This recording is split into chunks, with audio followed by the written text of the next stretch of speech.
Hello my dear students, आज हम theorem 10.1 कर रहे हैं बिल्कुल ही एक इजी मेथड से। देखो क्या है theorem 10.1। The tangent at any point of a circle is perpendicular to the radius at point of contact. जो टेंजेंट है वो रेडियस के परपेंडिकुलर होता है। कौन सी रेडियस? जो पॉइंट ऑफ कांटेक्ट में से पास कर रही है। अब हमें यानी यहाँ पर गिवन क्या है, सबसे पहले देखिए क्या गिवन है। xy is tangent, O is center of circle, O is center of circle, xy is tangent at point P. Point of contact क्या है? P है। और हमें प्रूव क्या करना है? OP perpendicular XY। हमें OP को XY के परपेंडिकुलर प्रूव करना है। तो सबसे पहले हम क्या करेंगे, एक पॉइंट हमने XY पर लिया Q other than P। Let Q be any point on XY other than P. Join OQ। OQ को ज्वाइन कीजिए। OQ सर्कल को लेट किया हमने कि R पॉइंट पर इंटरसेक्ट कर रहे हैं।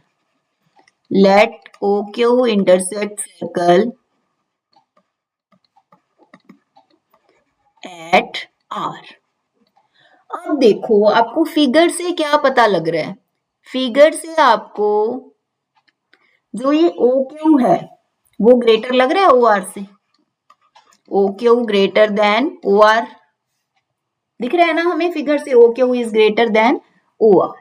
ये OQ जो है वो OR से क्या है? ग्रेटर है। OQ is greater than OR।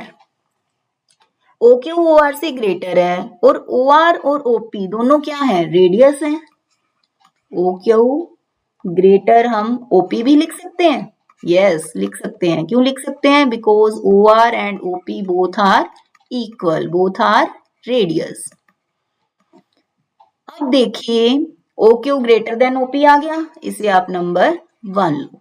ऐसे ही हम एक और पॉइंट लेते हैं। यहाँ पर कहीं भी XY पर एक पॉइंट लिया हमने M और हमने OM को ज्वाइन किया। OM को ज्वाइन किया और ये सर्कल को टच करके इंटरसेक्ट करके जा रहा है N पर। सिमिलरली OM भी आपको ON से क्या दिखाई दे रहा है? ग्रेटर दिखाई दे रहा है।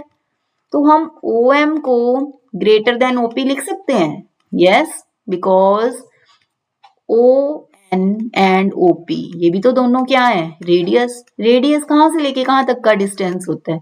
सेंटर से लेके बाउंड्री पर कोई भी पॉइंट ले लो, तो ये बाउंड्री का ही पॉइंट है ना, ये भी रेडियस होगी, ये भी दोनों रेडियाई होगी, ये भी रेडियाई होगी दोनों। अब देखो हम इन दोनों से क्या कह सकते हैं? ऐसे हम कितने भी पॉइंट्स ले लें, XY पर आप कितने मर्जी पॉइंट्स ले लो P के अलावा, तो सबसे छोटा डिस्टेंस कौन से वाला आएगा आपके पास? OP आएगा। तो हम यहां से क्या कह सकते हैं कि OP is the smallest distance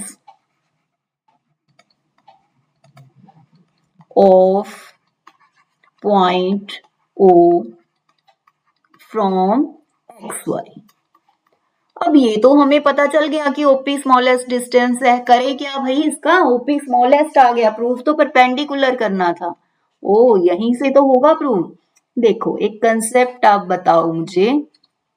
मैंने ली एक लाइन XY, आप खुद बताओगे अब। और यहां एक लिया पॉइंट O। मैंने यहां पर एक परपेंडिकुलर ड्रॉ कर दिया OP, ठीक है। और दो लाइंस ऐसे ड्रॉ कर दी OQ और इधर OM। अब मुझे बताइए आप कि आपको OP और OM में से ग्रेटर कौन सा दिखाई दे रहा है? ओपी और ओएम में से कौन सा ग्रेटर है? ओएम ग्रेटर है या ओपी ग्रेटर है? ओएम ग्रेटर देन ओपी का रीजन कौन बता सकता है? Yes, O M greater than O P क्यों है? क्योंकि ये तो राइट एंगल ट्रायंगल का हाइपोटेन्यूज है, तो हाइपोटेन्यूज तो ग्रेटेस्ट होता ही है, तो ओएम ग्रेटर हो गया ना ओपी से। ऐसे ही अगर आप इधर ट्रायंगल में देखोगे तो यहां भी पहले कौन सी ट्रायंगल देखी हमने? ओपीएम। फिर कौन सी देखोगे? OP Q. तो क्या कहोगे कि ओ क्यू ग्रेटर है ओपी से। तो ऐसे ही आप कितने ही पॉइंट्स ले लो, सब में से सबसे छोटा कौन से वाला आएगा? ओपी आएगा। राइट एंगल ट्राइंगल है ये, हाइपोटेन्यूज तो बड़ा ही होता है सबसे, तो हाइपोटेन्यूज सबसे बड़ा है, तो सबसे छोटा डिस्टेंस कौन से वाला आ रहा है? ओपी आ रहा है सबसे छोटा। यानी जो सबसे छोटा डिस्टेंस कौन सा आता है? जो परपेंडिकुलर डिस्टेंस होता है वही सबसे छोटा आता है। तो करिए इसको इधर से रिलेट, सबसे छोटा डिस्टेंस तो आ गया, तो क्या पता चला कि जब जो सबसे छोटा आ गया डिस्टेंस, एक पॉइंट और एक लाइन के बीच का सबसे छोटा डिस्टेंस ही कौन सा डिस्टेंस होता है? परपेंडिकुलर डिस्टेंस होता है। तो ओपी क्या आ गया? एक्स वाई के परपेंडिकुलर। क्यों आ गया? As we know perpendicular distance is the smallest distance between a point and a line. Point और लाइन के बीच का सबसे छोटा डिस्टेंस कौन सा डिस्टेंस होता है? Perpendicular distance. यही हमें प्रूव करना था, hence prove. Thanks for watching, thank you.